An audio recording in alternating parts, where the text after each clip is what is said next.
వస్తారా అని మిమ్మల్ని అడుగుతున్నా. ఊర్లు ఒకటి అవుతాయా లేదా అని మిమ్మల్ని అడుగుతున్నా. కావాలా లేదా అని మిమ్మల్ని అడుగుతున్నా. ఇప్పుడు కొత్త పాలసీ తెచ్చాడు తమ్ముడు ఈయన.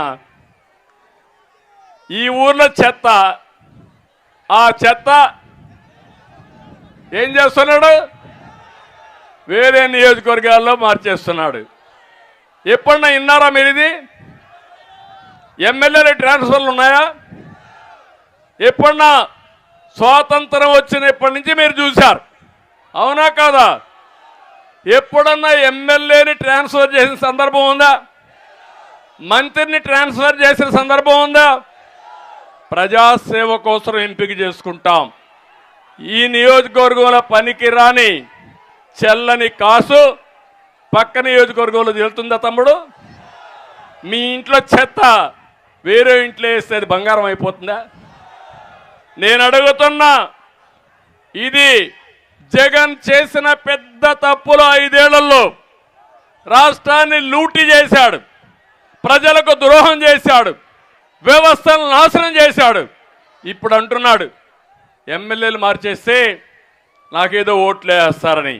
నేను ఒకటే చెప్తున్నా, మీరు ఓడిపోవడమే కాదు, జగన్మోహన్ రెడ్డికి ఇంకా పెద్ద శిక్ష చేయాల్సిన అవసరం ఉంది.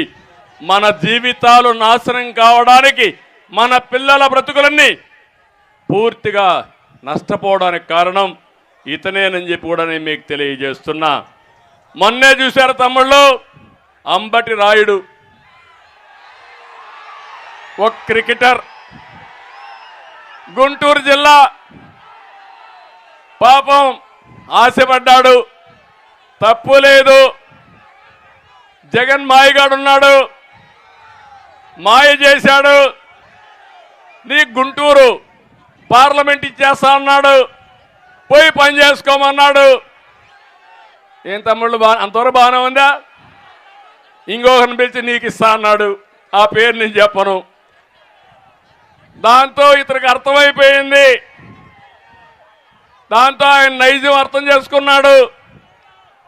వచ్చే ఎన్నికల్లో వైసీపీ క్లీన్ బౌల్డ్ అని అనుకొని అక్కడి నుంచి ఫీల్డ్ లేక్ ఎంటర్ కాక మునిపే పారిపోయాడు, అవునా కాదా? ఇది మీ అందరికి అర్థమైందా నేను అడుగుతున్నా. ఈ రాష్ట్రంలో అందరినీ మోసం చేసి, ప్రతిరోజు మాటలు చెప్పి, ఎదురుదాడి చేసి, నానా బూతులు తిట్టించి తద్వారా రాజకీయం అనుకుంటున్నాడు. నిన్న మొన్న కూడా చూశారు, ఎవడు నన్ను ఎక్కువ తిడితే, ఎవరు పవన్ కళ్యాణ్ ఎక్కువ తిడితే, ఎవరు లోకేష్ని ఎక్కువ తిడితే వాడికే సీటు. ప్రజలకు సేవ చేసిన వాడికి కాదు, ప్రజల్లో అభిమానం ఉండేవాడికి కాదు, డబ్బులకు రాజకీయంగా తిట్టేవాడికి ప్రాధాన్యత ఇచ్చేవాడు ఈ ప్రపంచంలో ఎవరన్నా చూశారా అని మిమ్మల్ని అడుగుతున్నా. ఇప్పుడు ఇక్కడ చూశారు విజయవాడలో, విజయవాడ వెస్ట్ ఆడొక ఎమ్మెల్యే ఉండేవాడు, ఇప్పుడు ఉన్నాడు, కొబ్బరి చిప్పల మంత్రి, అవునా కాదా? ఆ కొబ్బరి చిప్పల మంత్రి మొత్తం ఎండోమెంట్స్ అంతా అప్రతిష్ట పాలు చేశాడు. ఇప్పుడు ఆ కొబ్బరి చిప్పల మంత్రి వెస్ట్ లో వేస్ట్ అయ్యాడు, సెంట్రల్లో బెస్ట్ అయిపోతాడు. ఏం తమ్ముళ్ళు ఒప్పుకుంటారా మీరు? అక్కడ వేస్ట్, ఇక్కడ బెస్ట్. ఎక్కడ ఎవడు చెప్పాడు జగన్ నీకు ఇవన్నీ? ఏ స్కూల్లో చదువుకున్నావు జగన్మోహన్ రెడ్డి అని అడుగుతున్నా నేను ఈరోజు. ఇదేనా రాజకీయం అని అడుగుతున్నా. పాపం అక్కడొక ఆయన ఉన్నాడు ఆ సెంట్రల్లో, ఆ సెంట్రల్లో ఉండే ఆయన మనం చూస్తే, ఆ పేర్లు నేను చెప్పను, ఆయన మొత్తం విజయవాడ అంతా కొనే పరిస్థితికి వచ్చాడు. బ్రాహ్మిన్స్కి మాత్రం ఏమీ చేయలే. ఇప్పుడు ఆయన అవుట్, ఎక్కడ పోయాడు అడ్రస్ లేడు. ఇంకొక ఆయన ఉన్నాడు నందిగామాలో, జగన్మోహన్ రావు దొంగ, అన్నీ ఆయనకే కావాలి. ఎవరన్నా కానీ నో అంటే మొండి తోక మొండికేస్తాడు.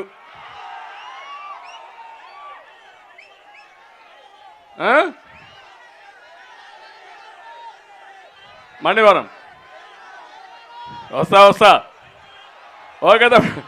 అలాంటి వ్యక్తి ఆయన. అంటే ఆయన తమ్ముడు చూస్తే అరాచకాలకు అంతే లేదు. ఇంకో పక్క జగ్గాయిపేటలో ఉండే ఆయన ఇంకా ఆయన చెప్పక్కర్లేదు. కడాన కొడుకే డ్రగ్స్ రవాణాలో పట్టుబడే పరిస్థితికి వచ్చాడు. ఇంకో పక్క మైలవరం గురించి నేను మాట్లాడాల్సిన అవసరం లేదు. ఇక్కడికి వచ్చినప్పుడు తిరువూరులో రక్షణ నిధి కాదు, భక్షణ నిధి, మొత్తం భూ సెటిల్మెంట్లు, రెవెన్యూ ఆక్రమాలు అన్నీ ఇనివే. ఏం తమ్ముళ్ళు వీళ్ళ ప్రజాప్రతినిధులు అడుగుతున్నా మిమ్మల్ని అందరినీ, ఎవరు తయారు చేశారు వీళ్ళని? ఎవరు తయారు చేశారు వీళ్ళని అడుగుతున్నా మిమ్మల్ని.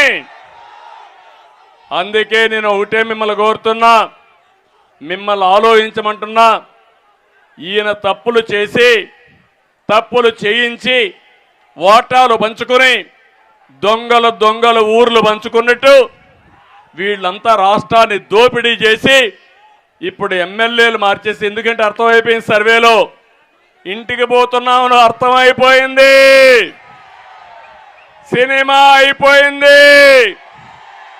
ఎట్టి పరిస్థితుల్లో గెలుస్తారా తమ్ముళ్ళు? ఎవరికైనా నమ్మకం ఉందా అని అడుగుతున్నా. లేదు అంటే చేలిపైకి చెప్పండి. ఒక్కొక్కరు అంటున్నారు 160 గెలుస్తా ఉంటున్నారు. ఎన్ని గెలుస్తామనేది కాదు, ఇలాంటి దుర్మార్గులు రాజకీయాల్లో ఉండడానికి అర్హత లేదు. అందుకే అడుగుతున్నా, ఈరోజు గెలిచిపోతామని ధీమాతో ఇంట్లో పడుకుంటే మోసపోయేది మనమే, ప్రజలు మోసపోతాం. కష్టపడండి. జనసేన తెలుగుదేశం పార్టీ కార్యకర్తలకు విజ్ఞప్తి చేస్తున్నా, ఇంటింటికి తిరగండి, ప్రజల మద్దతు కూడగట్టండి, ప్రజా చైతన్యం తీసుకురండి. ఈ రాష్ట్ర భవిష్యత్తు కోసం ప్రజల్లో ఉత్తేజాన్ని తేండి, వాస్తవాలు చెప్పండి. ఎవరైనా కానీ మాకు పెన్షన్ వస్తుందంటే వాళ్ళకు కూడా చెప్పండి. 200 రూపాయలు పెన్షన్ 2000 రూపాయలు చేసింది నేనే. అదే తెలుగుదేశం వచ్చుంటే మొదటి నెల నుంచి 3000 వచ్చేది. 250 ఇప్పుడు మాత్రం 3000 చేశాడంట.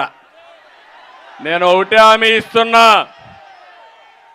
ఎవరైతే ఈ పింఛన్లు తీసుకున్న వాళ్ళకి పింఛన్ ప్రారంభించింది నందమూరి తారక రామారావు గారు, దాన్ని పెంచింది నేను. మళ్ళీ వాళ్ళు ఆదుకునే పార్టీ తెలుగుదేశం పార్టీ. ఇంకో పక్క ఇక్కడికి వచ్చినప్పుడు పిట్లవారి గూడెంలో నేను ఇప్పుడే చెప్పాను, ఎత్తి పొదుగులు చేయాలని చేస్తాం. వాణిజ్య పంటలు ఎక్కువ వస్తాయి, కోల్డ్ స్టోరేజ్ కట్టాలన్నారు, కడతాం. నూజివీడులో మామిడికి మార్కెట్ పెంచాలన్నారు, ప్రాసెసింగ్ యూనిట్స్ తేవాలన్నారు, అవి కూడా తెస్తామని చెప్పి నేను మీకు తెలియజేస్తున్నా. ఇవి కాకుండా ఇంకో పక్కన ఇక్కడ కొండూరు, విస్సన్నపేట, గంపలగూడెం ఇక్కడ కిడ్నీ వ్యాధులు ఉన్నాయి, చాలా తీవ్రంగా ఉంది.